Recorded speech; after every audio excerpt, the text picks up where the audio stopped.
Guys, hey look, we're out in nature and this is a video about natural bodybuilding. I'm gonna keep this brief. This was supposed to be, I was supposed to take you guys along on a hike. However, just hit me out of the blues that I wanted to make this video. This video is about my natural status, or lifetime natural status. It has been in question a bit more of late. I'm not gonna show you guys where and how that happened. However, it's just been peeping across a lot of the places that I roam in social media a bit more frequently of late. So this is for the people who have followed me since like 2006, when a lot of this all started. I've been putting myself out there since. This is for you guys, and I think you guys won't be surprised when we get to unravel a lot of these things. And then this is also for the newcomers, because I think a lot of you guys tend to be younger, have probably just started getting into this just a few years back, and I've done this long enough to know that it doesn't always go super smooth, and you're going to have to at some point surely make some decisions that are pretty tough, and hopefully this helps you with that. So let me start off with what is in question. What's in question is a time period in the early 2000s. This was when, like, the last generation that I know of, or actually there's been other pro-hormone supplements since, but at the time, this was, like, I guess the generation, the most potent generation. I don't even know if that's still true to this day, but they were about to be, like, taken off shelves. And up until that point, I was just really all about, like, the natural bodybuilding. I had been following guys like Lane Norton, Dr. Joe Klemczewski, a lot of those guys, and I really had my eyes set on that. This was about my second year into what was actually, I guess you could say, bodybuilding specific training, and it was getting to the point where it was getting a bit hard. I was actually battling a few injuries. I think it was my right shoulder, from just progressing way too fast. Prior to that, progress was probably all not that slow. It was just that for me, it was a little slower than the way it started off. So anyhow, these pro hormones are going to be taken off the market. I think specifically it was a pro hormone called 1AD, 4AD, and M1T. Yeah, so I was at a point in my life where I was hurt. Gains were slowing down, and I think, first of all, let's just get this straight. I didn't have a lot of my fundamentals in place, training and nutrition wise. I just ate a lot of protein, and I tried to not lift the same weight, not just overtime, but like workout to workout, which doesn't work that way after a while. And as soon as I heard it, this generation of pro hormones was going to be out, that's kind of where I was like, oh, so like last chance, this is never going to happen.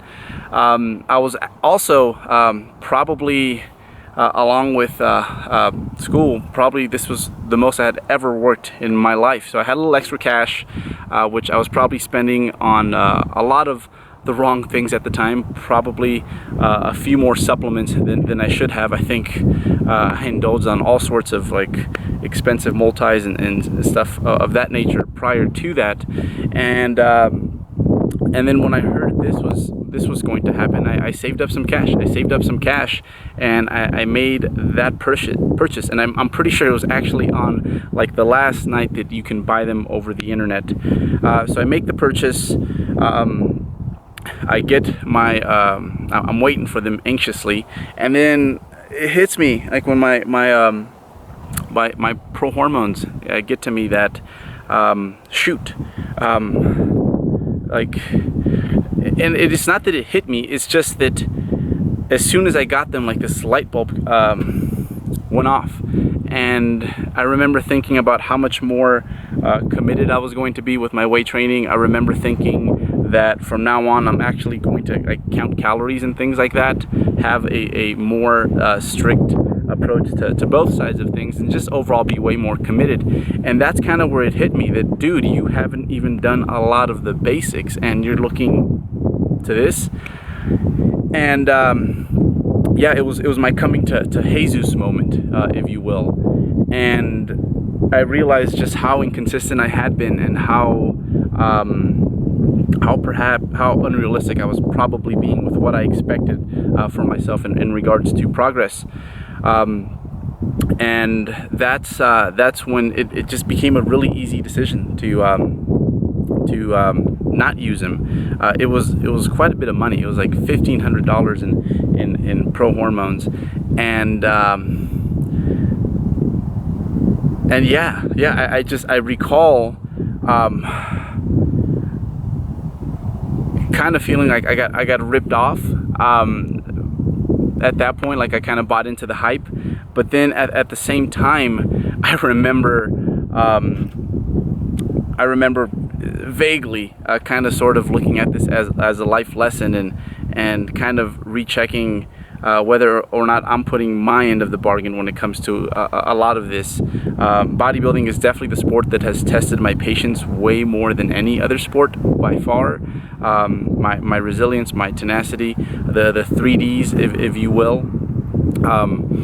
And over the years, it became more and more clear. I ended up, I found out that I guess the supplements couldn't be sold online past a certain point, but there was a grace period. And the gym that I was going to was like a total meathead gym with a supplement shop. And I went to them and told them if they'd make me an offer on these. And they did. They actually granted me, it was like a year-long membership, so I got totally ripped off. But I was like, cool, awesome, take them. The gym actually ended up being turned into a Planet Fitness. It was like our little Gold's Gym in the town of Hayward. Got turned into a Planet Fitness, and I was obviously Planet Fitness didn't honor my deal with what was the Gold's Gym prior to that. After that, I think I caught on fire, and I got to the point where, you know, I didn't miss a single training session for, I'd say, man, it was probably 4 years, and the same thing goes with my scheduled meals. I didn't miss a scheduled meal for 4 years. A lot of it was probably unnecessary. I probably could have taken a weekend off here and there. I probably drove a lot of my girlfriends at the time crazy with having to eat at a certain point in time 5-6 times a day. But yeah, it taught me hard work, and it taught me patience. And then fast forward from like 2002-ish, I believe, maybe 3 to 2006, I had developed a physique that looked pretty good. And even then, I didn't have a lot of the fundamentals in place, but I was consistent, a lot more consistent than I was prior to that. And then just a few years later, I got the missing component. My training from that point on, I got a lot smarter. I started to read books that put into question a lot of what I thought was appropriate training for a bodybuilder. And then in 2008, I ended up hiring Lane Norton to do my contest prep. And that just completely just revamped the way I looked at what I can do physically, what my body could do physically, what it could do naturally. I was so pleased with the amount of control I had so long as I did my part and I remained consistent, that from that point forward, yeah, it's just one of those things where I never want to use anything. And now from 2008 to 2016, man, time flies. It's something that I'm really proud of. I go to a few gyms that are very bodybuilder friendly. They're very pro bro. And you know, when someone will ask me about you know, perhaps what my strategy is on that realm, when I bring up the fact that, you know, I don't use anything, and at this point I've been there at these gyms long enough that people know that I don't use anything, it's something that I take with great pride, and it's something that at some point I could have made a decision that I think I would have really regretted now. So yeah, I think going back, that was a point in time in my life where I perhaps didn't make I was a little bit more impulsive, obviously, in my early 20s, right? I look back now and I'm like, man, that's one thing you did that you can be proud of to this day. So that's the one thing I would tell a lot of you guys out there, is that especially in your transitional age as an adult adolescent, just really think about not just your bodybuilding decisions, but it's a reminder that, you know, what you do today will definitely affect you later, and the more grown-up version of yourself will definitely have some input on that. So make that person proud. Make sure that your decisions stand the test of time, especially when it comes to things like that. So yeah, fast forward to now, I'm very proud to say that I've never used anything in that realm. I think up until 2008, when I got my Natural Pro card, when I look at how much money outside of those pro hormones I've actually spent on supplements, it was something like $400 something, and this includes like whey protein and such. So so there you have it. That's my story about that one segment in my bodybuilding career that is kind of in question. You don't have to believe it, but that's how it happened. $1,500, which was a lot to me back then, but what I learned in exchange from that is just something that is more valuable than I even thought when I decided I'm not going to do this. But yeah, I think that is what I have, and there really isn't much more to that. So again, just be patient. Be patient.